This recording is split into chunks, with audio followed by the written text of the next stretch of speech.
Welcome back to the London Futurist podcast. One of the questions audiences frequently used to ask futurists was, which careers are most likely to be future-proof? However, that question has changed in recent years. It's now more widely understood that every career is subject to disruption by technological and social trends. No occupation is immune to change. So the question has switched away from possible future-proof careers to the skills that are most likely to be useful in these fast-changing circumstances. For example, should everyone be learning to code or deepen their knowledge of STEM, that is science, technology, engineering and maths? Or should there be more focus on so-called human skills or soft skills? Who better to answer that question than our guest in this episode, Mike Howells. Mike is the president of the Workforce Skills Division at Pearson, the leading learning company. The perennial debate about when and how advanced AI will cause widespread disruption in education has been given extra impetus by the launch of ChatGPT last November and GPT-4 in March.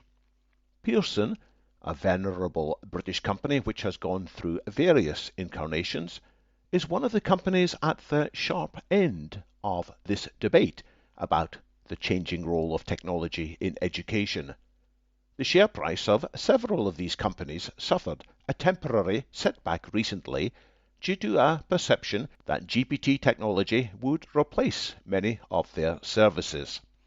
However, Pearson and its peers have rebutted these claims, and the stock has largely recovered.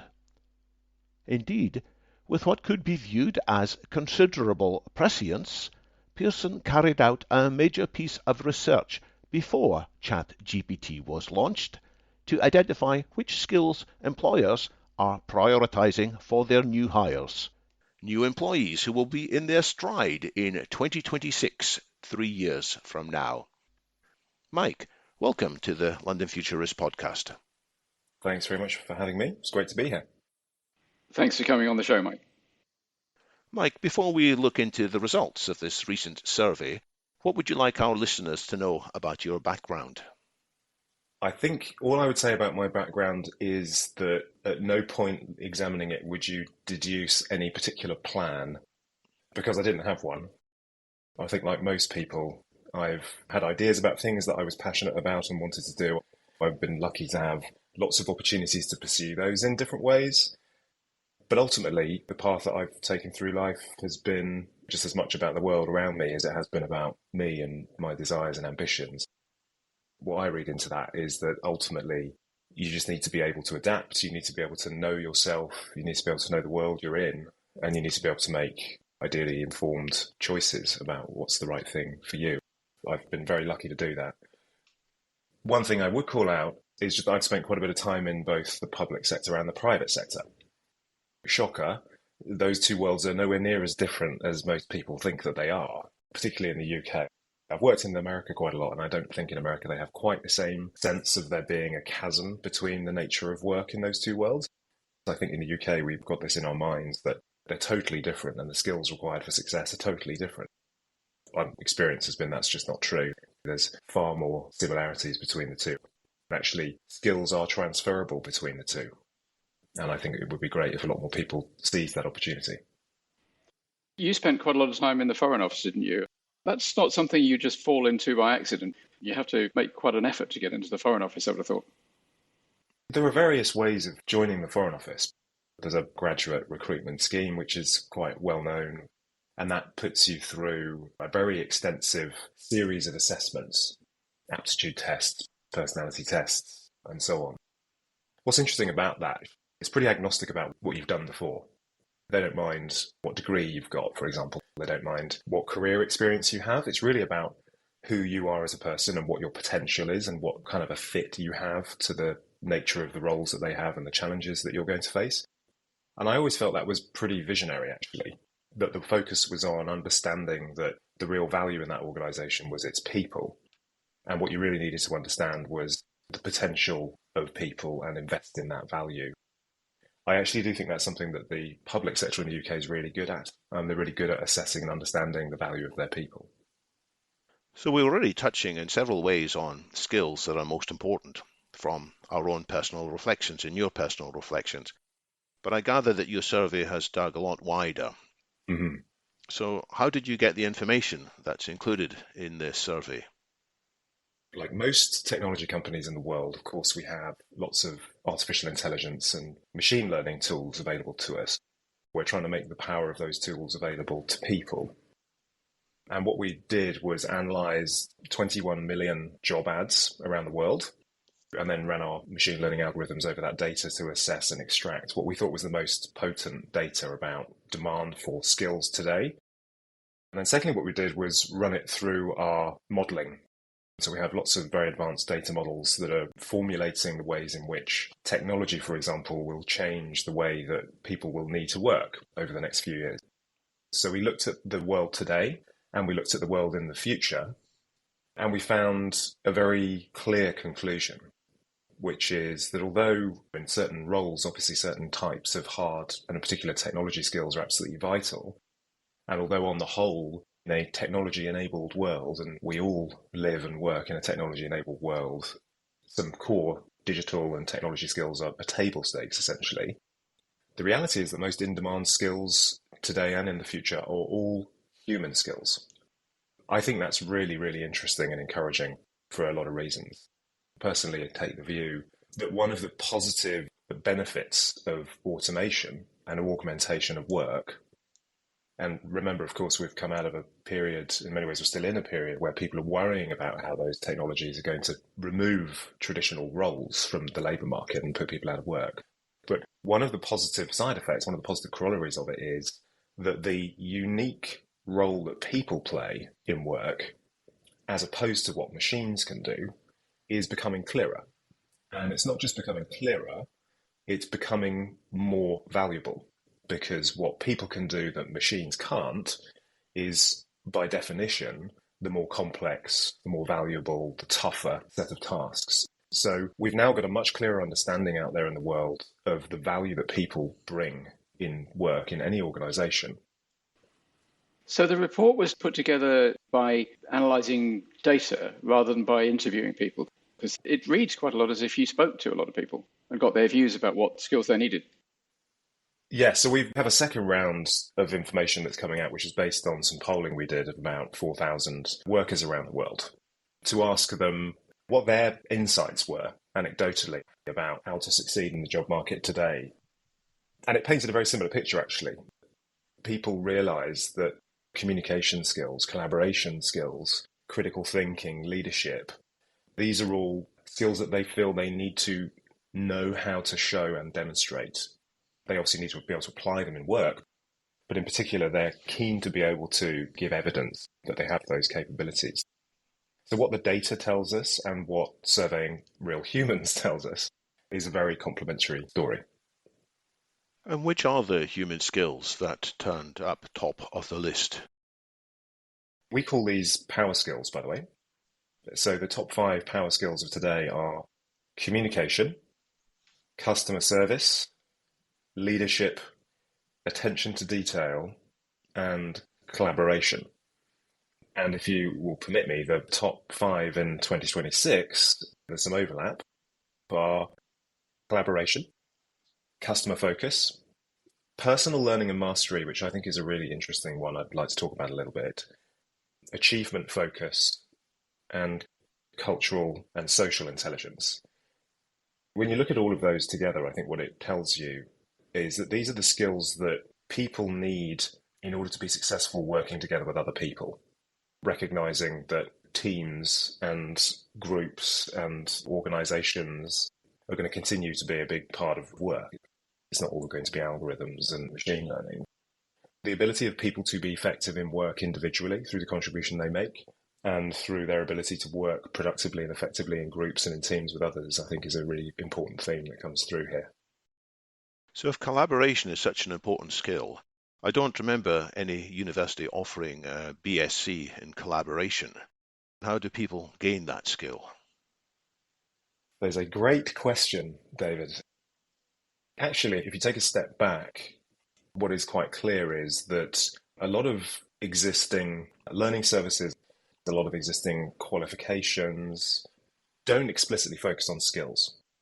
They focus on subject matter expertise in certain areas. They focus on groups of subjects and knowledge and capabilities. It doesn't mean they don't teach skills. Of course they do. It's just the way that they are presented more often than not doesn't speak in the language of skills.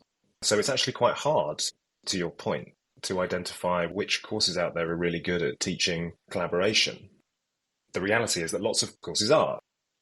We have certain clients in the world, some universities in the US, for example, who are offering degree programs that explicitly have a focus on collaboration in the curriculum.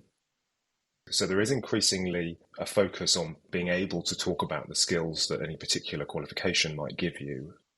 But there's a lot of that information that is just invisible at the moment. One of the things we can do with learning organizations is help them to translate what they do extremely well into a secondary language around skills so that they can make it much clearer to their customers, to the learners that they serve, but also then those learners can make it clearer out there in the labour market that they have acquired those skills through whatever degree program or boot camp or apprenticeship, for example, that they might have done.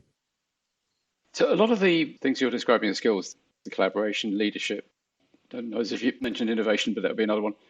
You could argue they are ways that you do your job. And your job is almost certainly going to have to involve some, I don't know what the word is, because normally I would call it skills, but a trade ability like perhaps marketing or finance or law. And those are the aspects which you could imagine machines getting so good at that there's not so much room for as many humans as there were before. As David said, 10 years or so ago, or perhaps 5 years ago, people thought that it would be relatively poorly paid blue-collar jobs that would be automated. Now it looks very much as if a lot of white-collar jobs will be automated. Mm-hmm. That doesn't mean to say that people won't get new jobs, but certain kinds of illustration, certain kind of copywriting, certain kind of spreadsheet compilation are clearly going to be automated. Mm-hmm. It doesn't matter how good you are at collaboration. If a machine can do the spreadsheet compilation much, much better than you can, then it's going to get the job. It's a really interesting time, isn't it, to be having this conversation because of all the commentary in the news, in particular about generative AI and large language models. Everyone is sort of reacting on the fly a little bit to that. Even though these technologies have actually been available for quite some time and many companies, including ours, we do use them. But I don't think the debate, and particularly the analysis, has concluded on what the impact of those services and technologies is going to be. And obviously, time will tell and we will learn. But I do think we need to focus on this a lot. We need to discuss this as a society, as an economy, draw some conclusions and make some choices. My personal view on this, and I think the data that we're discussing today bears this out, is that although you're right that new developments like this expand the scope, if you like, of the impact that those technologies will have, and sometimes that surprises us because we thought maybe creative work wouldn't get automated anytime soon, and perhaps that was the wrong assumption to make, the trend is nevertheless a clear one. These technologies are going to impact everything we do increasingly. And the question is, how do we understand that and what do we do about it? Personally, I believe the trends that we're seeing in the data are going to continue, which is that the areas that human labour can contribute to, the value that people can offer, will continue to be clear and growing in value. What's really important, of course, and I'm sure you would now ask me this question if I gave you a moment to, is, well, how do you realise that potential? How do you help make sure that as increasing amounts of work are being automated, that people are able to respond to that effectively, and in particular to acquire the skills they need to make sure that they're continuing to move, you might say, up the value chain. And again, I think that's where the data shows the way, but also where these technologies can help. Because at the end of the day, what they'll do is they will augment work. And what's really important to us is making sure that those technologies are explicitly designed and deployed in a way that's intended to help people be more successful. Because that's absolutely what they have the potential to do if we understand that potential clearly and we are capable of making the sorts of investments in upskilling, for example, to keep people relevant.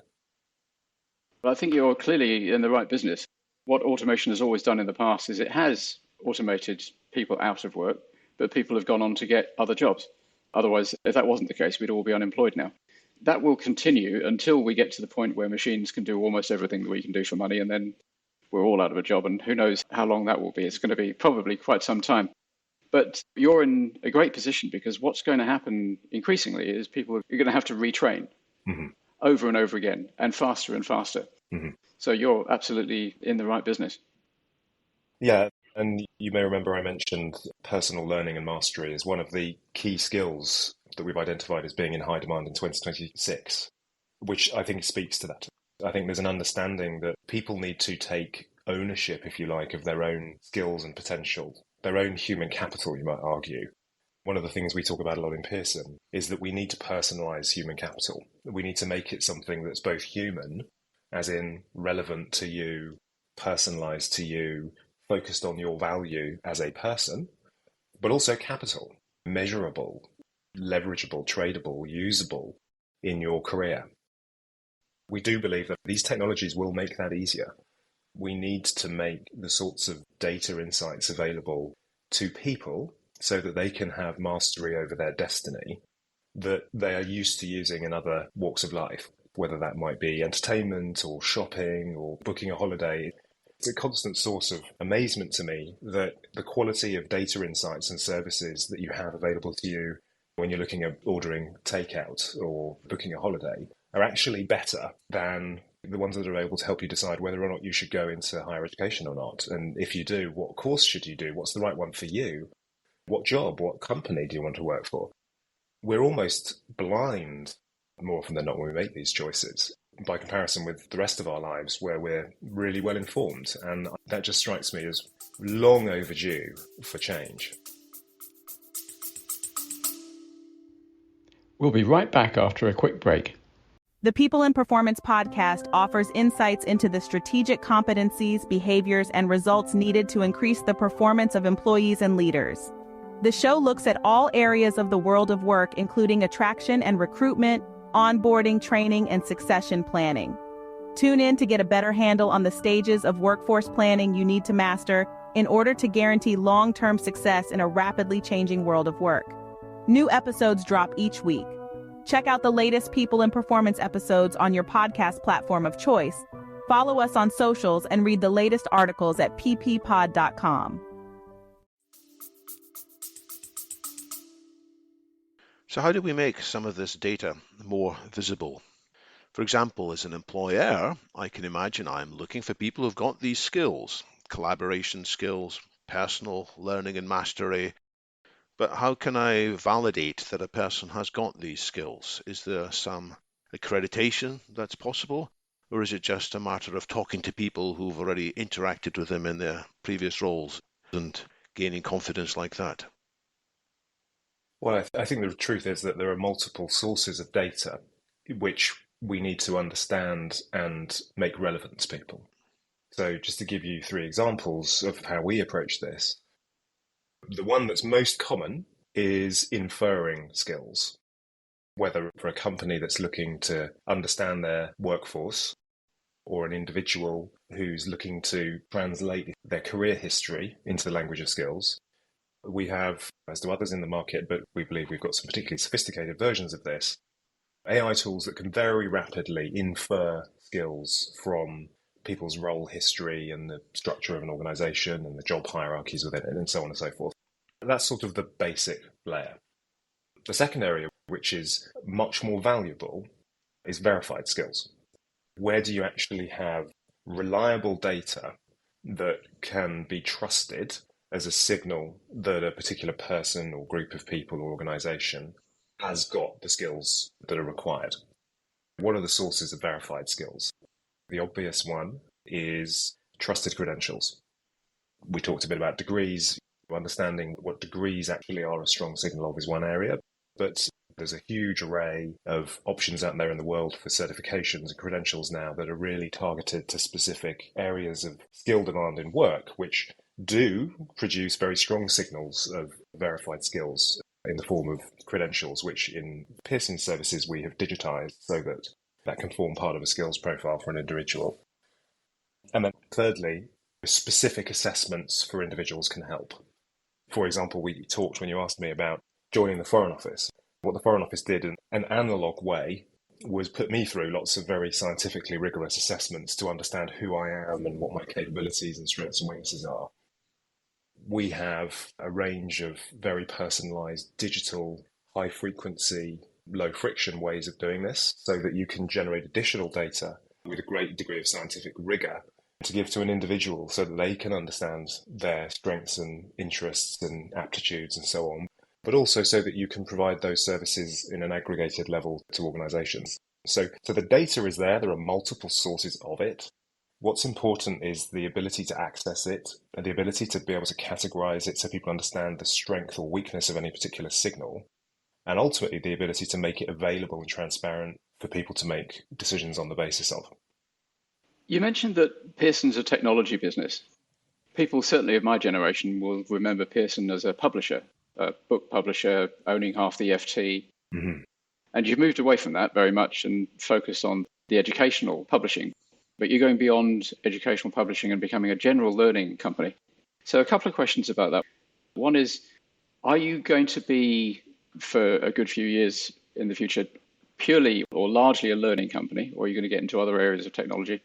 And secondly, is there any chance that you might become the first European tech giant? Because it's a bit of a shame that Europe hasn't got any tech giants, unlike America and China. Fascinating question. Pearson is 175 years old, as you may or may not know. We have been many things in that 175 years. We did not start out in learning and education. We've been through multiple transformations and reinventions over that time period. One of the strengths of a company that's been around for 175 years, clearly it needs to be able to reinvent itself, otherwise you're not going to be around for too much longer. We know how to do that. We're in the midst of one of those reinventions at the moment. This isn't something that sort of stops and starts. Really, it's something that's just perpetual. You need to constantly be changing and keeping pace with the markets you're in, with the customers that you have, and understanding how to serve them better. So you're right. It's not to say we don't still publish print, because we still do a bit of that, but that is far from the majority of our business. We are very much a technology services company for the learning and education sector. Yes. The first large European technology company, I would love that to be true. At the end of the day, our customers will decide where we go next. We're obviously a large company in the UK, member of the FTSE 100, second highest performing stock last year, by the way, I should probably mention. Well done. We're on a really interesting journey that people are following and very supportive of. Where that will take us, we will see. I do think that it is right for us as a company of our scale and reach. There's no other company in the world quite like Pearson that is present in every field and domain of learning in hundreds of countries around the world. So we have a unique set of skills and networks and abilities and capabilities that we can, through our technology now, make available for more people, more organisations, more governments everywhere in the world. So I think we should aspire to be playing a meaningful role. One of my own observations is that almost every serious discussion about improving the world, which Callum and I get involved in a lot, turns around sooner or later to a discussion about improving education, improving learning. That unless we can help people to adapt and find new skills and cooperate, we don't have a great hope for the future. So I like the direction you're traveling in. Learning is going to become even more important. Building on Callum's previous question, what are you thinking in terms of using AI or virtual reality to improve the actual learning process itself? Not just figuring out what should be taught, but changing how it is conveyed and how people learn.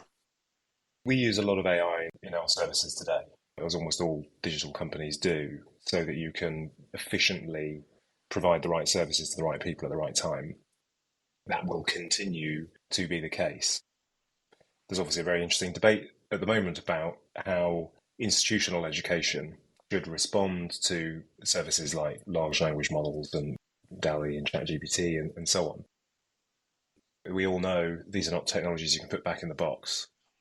When the calculator was invented, the slide rule knew its days were numbered. These are services which are going to become ubiquitous. The challenge for everybody involved in education is understanding how to make sure that those changes benefit the learner at the end of the day. How can we use them to improve and enrich and expand the education experience? Because ultimately, what we're trying to do is, in the shortest amount of time, in the most enjoyable way, and probably at the lowest cost, give the maximum amount of learning that that individual needs. And I do think if there's one theme here which we need to unpack, it's personalisation. Ultimately, that's what data and digital services offer, the ability to affordably and in a scalable way provide personalised experiences. We all know that from our consumer world. And I think there's a lot of progress that could be made by bringing some of that technology into all aspects of learning and education. You don't have to go terribly far into the future for that to get really interesting in the form of personal tutors. You can imagine a world where every school child and every university student has a digital assistant. It might be on their phone, might be in their glasses, it might be a little robot that they stick on their desk for fun. And this assistant, this digital assistant, knows everything that they've learnt in the curriculum to date. It knows how they learn best, whether they learn best in the morning or the afternoon, whether they like to read things or watch videos or listen to tapes or whatever, listen to audio. And it feeds them the next stage of information that they have to ingest and gives them games and things to work on, which are absolutely tailored for that individual. Is that something that you see happening fairly soon? And is that something that you would be involved in? I imagine that would be very much on your development path. Very good Futurists question on the Futurist podcast. Watching my own children, I'll be honest with you, I think they're pretty much already there. The way they use existing technology to augment and personalise their learning is really quite something to see. And that was very evident during lockdown and remote learning and the pandemic. But it's still very clear to me. They are incredibly skilled in accessing essentially the personalised and augmented services that allow them to access the combined sum of human knowledge and experience, also known as the internet, in a way that is meaningful and valuable for them to help them achieve their objectives quicker. So they know how to do that, and they use those tools very effectively. Some of them are actually AI assistants. For example, asking Google a question or asking Siri a question. So I think we're on the cusp of this, and many of those technologies are going to be available as they are today in a consumer sense rather than necessarily through formal services in school or college. But I think your question, Callum, is how do we understand the impact that that will have? And actually, is there an opportunity to really experiment and lean into that more in making some of those services available in a more tailored way to the learning experience, including in institutional learning and formal learning in schools and colleges? I do think, yes, there's a lot of potential there. We'll start, and we are starting on that with adults in work because they're consenting, they're private citizens. It's where one can experiment quickly. But I think in time, yes, and as Pearson, of course, will work with policymakers on this. There's a lot of opportunity to bring some of those digital-driven, personalised learning services into formal education.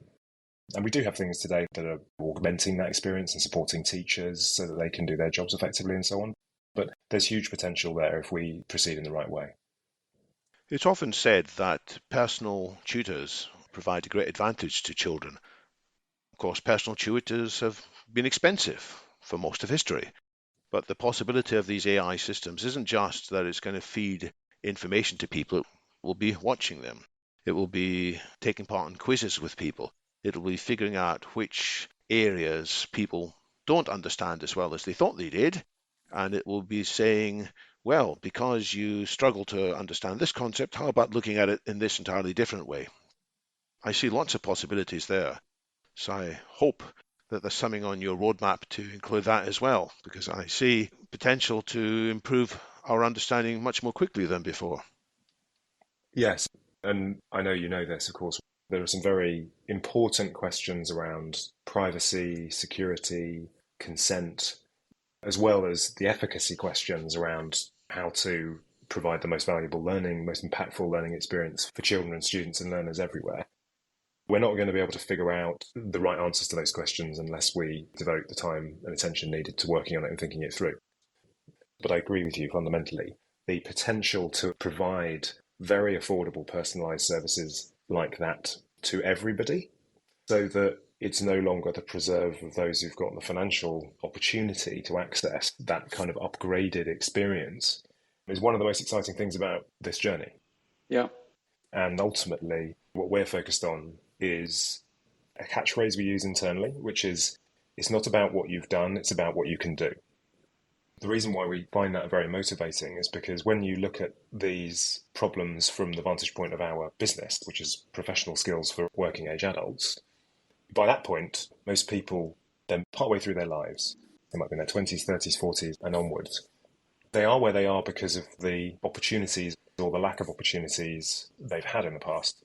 And we all know that, depressingly, in spite of all the great work and in spite of some very powerful exceptions, on the whole, the biggest indicator of your success, your financial and socioeconomic status in life, is the circumstances of your birth, where you were born, what did your parents do? Because up until now, this has been a case of what lily pad is next to the one that you're on. So we end up being the kind of sum total of the opportunities of our birth in more ways than we would care to imagine or care to admit to, I think. And that needs to change. And it can change if we bring these services to everybody everywhere at an affordable price. When I talk about a digital revolution in learning, which sounds like a horrible catchphrase, that's personally what I mean by it. I think there's enormous impact available to us on the horizon if we want to take it. Does that include virtual reality or the metaverse? Definitely those technologies have a role, yes. Pearson already has several virtual reality learning experiences within our portfolio. We're partnering with a lot of organisations that are doing some really interesting research and development in that space. My team has partnered with a really exciting VR platform and content production company, Tailspin, that some of your listeners may have heard of. There's definitely a role for VR and AR and XR. Other metaverse type applications, which really is where we're talking about personalizing big data services and unbundling traditionally very siloed paths. That is absolutely something which Pearson is heavily invested in. There are a couple of skills that I might have put on my list as the most important, which I don't see featured so highly on the list that's come out from your analysis. That includes agility, which means the ability to break down a complex, uncertain task into more manageable chunks and learn quickly from what you've done. Perhaps that's covered in one of your other areas. There's innovation that Callum mentioned, and I personally emphasize the importance of greater political skills. So I think our futures can be determined not just by education, but by politics, and each of us is going to have to navigate possibly an increasingly political world, which means we're going to have to figure out how to get involved with legislation, regulations, subsidies, and a polarized populist world. Is that something that you see in your survey, or maybe that's a different set of ideas altogether? I think we see elements of that, for sure. If you look at personal learning and mastery as one of the top skills for 2026, intellectual agility and innovation, the ability to be aware of changes and respond to them, that's what we mean by that skill area. And take control of that yourself personally, so that you know that you need to respond and have agency over how to make sure that the half-life of your skills doesn't decline and that you remain in demand and relevant in work. Cultural and social intelligence. Politics, of course. We could have a whole podcast about politics. What is it the field of ultimately? But I think understanding the cultural and social environment in which we all as individuals operate, both within teams, within organisations, but also the economy and society at large, that's what we mean here. It's really about awareness. And it's about awareness not just of yourself, but of yourself by reference to others and how people and communities need to work together. Well, Mike, in a world where change has never been so fast and it's never again going to be so slow, we're all going to have to train and retrain faster and faster. So you're definitely in the right space. We wish you luck in becoming Europe's first tech giant. Thank you very much for the best wishes and for a really interesting conversation. Mike, where can people find more information about your services and about the report we've been discussing? They should come to pearson.com, but they can also find me and lots of my colleagues on all the platforms you'd expect, but certainly on a certain one beginning with L, if you want to get in touch with me. But yes, pearson.com is the front page of our services. Many thanks, Mike, for joining us today. to our listeners, I say, if you enjoyed this episode, please give us a 5-star rating on your favourite podcast application. And if you would like to sponsor our marketing so that these conversations can reach an even larger audience, please get in touch.